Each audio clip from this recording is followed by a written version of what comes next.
Assalamualaikum. In continuation to the previous problem, in which we have discussed the actual Britten cycle with the regeneration. We just discussed the actual Britten cycle. This problem is the introduction of the actual Britten cycle with the regenerators. Problem statement देखते हैं वो क्या कहता है. Determine the thermal efficiency of the gas described in example 9/6 in a regenerator having an effectiveness of 80% is installed.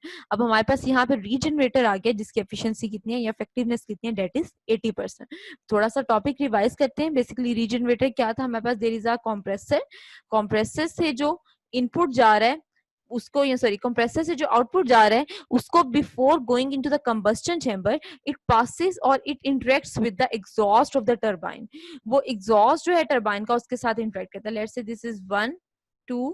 अब यहाँ से 2 point से वो किसके अंदर चला गया, एग्जॉस्ट ऑफ दी टरबाइन के साथ. बेसिकली हीट एक्सचेंजर लगा हुआ है. अब हीट एक्सचेंजर क्या है, उसने अपनी हाई टेम्परेचर गैसेस से सारा का सारा मैक्सिमम हीट एक्सट्रैक्ट करके फिर वो आगे किसमें जाएगा, that will goes into the combustion chamber. अब कंबस्टन चैम्बर के बाद टरबाइन, और टरबाइन के बाद हमारे पास वर्क आउटपुट, और यहाँ से जो एग्जॉस्ट है उसको instead of wasting in the atmosphere we have to utilise this exhaust. So this process is known as the Brayton cycle with the regeneration. अब इसके अंदर क्या लगा हुआ है, रीजनरेटर लगा हुआ है. अब रीजनरेटर अगर आपको याद हो, बेसिकली अब रीजनरेटर की हमें क्या गिवन है, इफेक्टिवनेस गिवन है. तो अगर आप थोड़ा सा हम प्रीवियस स्लाइड पे जाएं तो बेसिकली हमारे पास रीजनरेटर की इफेक्टिवनेस क्या होती है, थोड़ा सा मूव करते हैं जी. अच्छा जी, रीजनरेटर की हमारे पास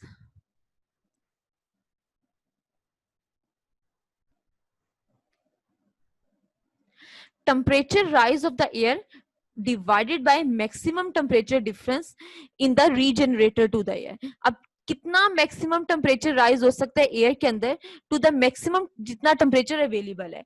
लेट्स से 100% अगर हमारे पास एक चीज अवेलेबल थी उसमें से 70% इंक्रीज हुआ तो इट मींस उसकी इफेक्टिवनेस क्या होगी, हमारे पास 70% होगी. ये देखिए इफेक्टिवनेस का हमने फॉर्मूला ड्राइव किया था T5 - T2 divided by T4 - T2. ठीक है. अच्छा, यही फॉर्मूला हमने यहाँ पे लिखा, इसके हमने इंथैल्पी की टर्म में लिख दिया H5 - H2A H4 - H2A. अब मैंने यहाँ पे A वाला 2A और 2A क्यों लिया, बिकॉज अब हम यहाँ पे एक्चुअल साइकिल को डिस्कस करें. ये मेरे पास पॉइंट 2 था, एक्चुअली डेविएट करता है 2.2A के ऊपर. This is the 2A point. So हमने अब सारी की सारी कैलकुलेशन जो करनी है वो 2A और इधर से 4 पॉइंट जो था आइडियल था और 4A हमारे पास क्या था, that is the actual point. Deviate किया 4 से 4A के ऊपर. अच्छा, अब हमने क्या कैलकुलेट करना है, एफिशिएंसी कैलकुलेट करनी है. पहले हमने सिंपल एक इन्हीं पैरामीटर्स के ऊपर, अगर आप प्रीवियस प्रॉब्लम्स देखें, आइडियल ब्रिटन साइकिल की एफिशिएंसी कैलकुलेट की. फिर हमने उन्हीं पैरामीटर्स को यूटिलाइज करते हुए एक्चुअल ब्रिटन साइकिल की एफिशिएंसी कैलकुलेट की.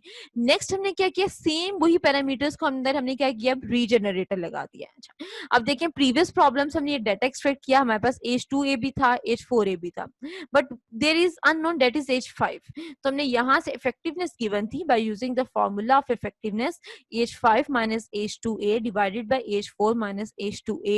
तो इफेक्टिवनेस 80 थी. अननोन मेरे पास क्या था, H5. तो यहाँ से हमने H5 निकाल लिया 825.37 किलो जॉल पर केजी. अब यहाँ से देखिए हमने क्या निकालना है, बेसिकली हमने निकालनी है उसकी थर्मल एफिशिएंसी निकालनी है. हमें पता है थर्मल एफिशिएंसी क्या होगी, that is equal to the work net divided by the heat supplied. अब ओवरऑल हमारे पास रीजनरेटर का वर्क के ऊपर कोई इफेक्ट नहीं हो रहा. रीजनरेटर जो है वो वर्क के साथ लिंक नहीं है. बेसिकली हम जस्ट क्या करें, हीट इनपुट डिक्रीज करें बाय द कंबस्टन चैम्बर. अब देखिए हमने हीट इनपुट कैलकुलेट करना है. हमने दोनों कैलकुलेट किया, विद रीजनरेटर भी एंड विदाउट रीजनरेटर भी. विद रीजनरेटर देखें कहां से कहां तक है, इसी डायग्राम को दोबारा से देखें. विद रीजनरेटर हमारे पास है 3 to 5, और अगर हम रीजनरेटर यहाँ से 5 पॉइंट रिमूव कर दें तो हमारे पास विदाउट रीजनरेटर कहाँ से आ जाएगा, 2A से लेके 3 तक आ जाएगा. अब हमने दोनों हीट इनपुट कैलकुलेट किए. ये इंथैल्पीज की वैल्यू ऑलरेडी हमने कैलकुलेट की हुई थी by using the table number A17 of the Yunus essential. वहां से हमने, तो हमारे पास आ जाते 570 एंड 790. अब आप देखें विदाउट रीजनरेटर हमें कितना हीट इनपुट देना पड़े, दैट इज अप्रोक्सीमेटली 790, और with regenerator we have to give only 570. So कितनी एनर्जी हमने सेव की, we have to save the 220 kilo joule per kg. 220 kilo जॉल की एनर्जी हमने सेव की. अब यहाँ पे एनर्जी सेव हुई है तो डेफिनेटली हमारे पास एफिशिएंसी भी इंक्रीज करेगी। तो यहाँ से जब हमने एफिशिएंसी निकाली, वर्क आउटपुट पे कोई इफेक्ट नहीं होगा, तो एफिशिएंसी हमारी इंक्रीज हुई विद रीजनरेटर 36.9, जबकि विदाउट रीजनरेटर हमारे पास एफिशिएंसी क्या थी, that is only 26.6%।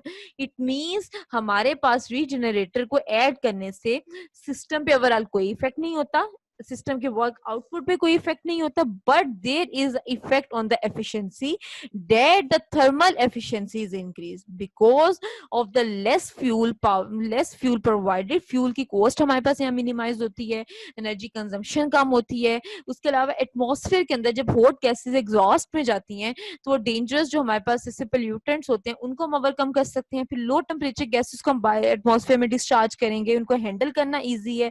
So there are various aspects that can be utilized and that can be benefited by using the regenerator. Thank you.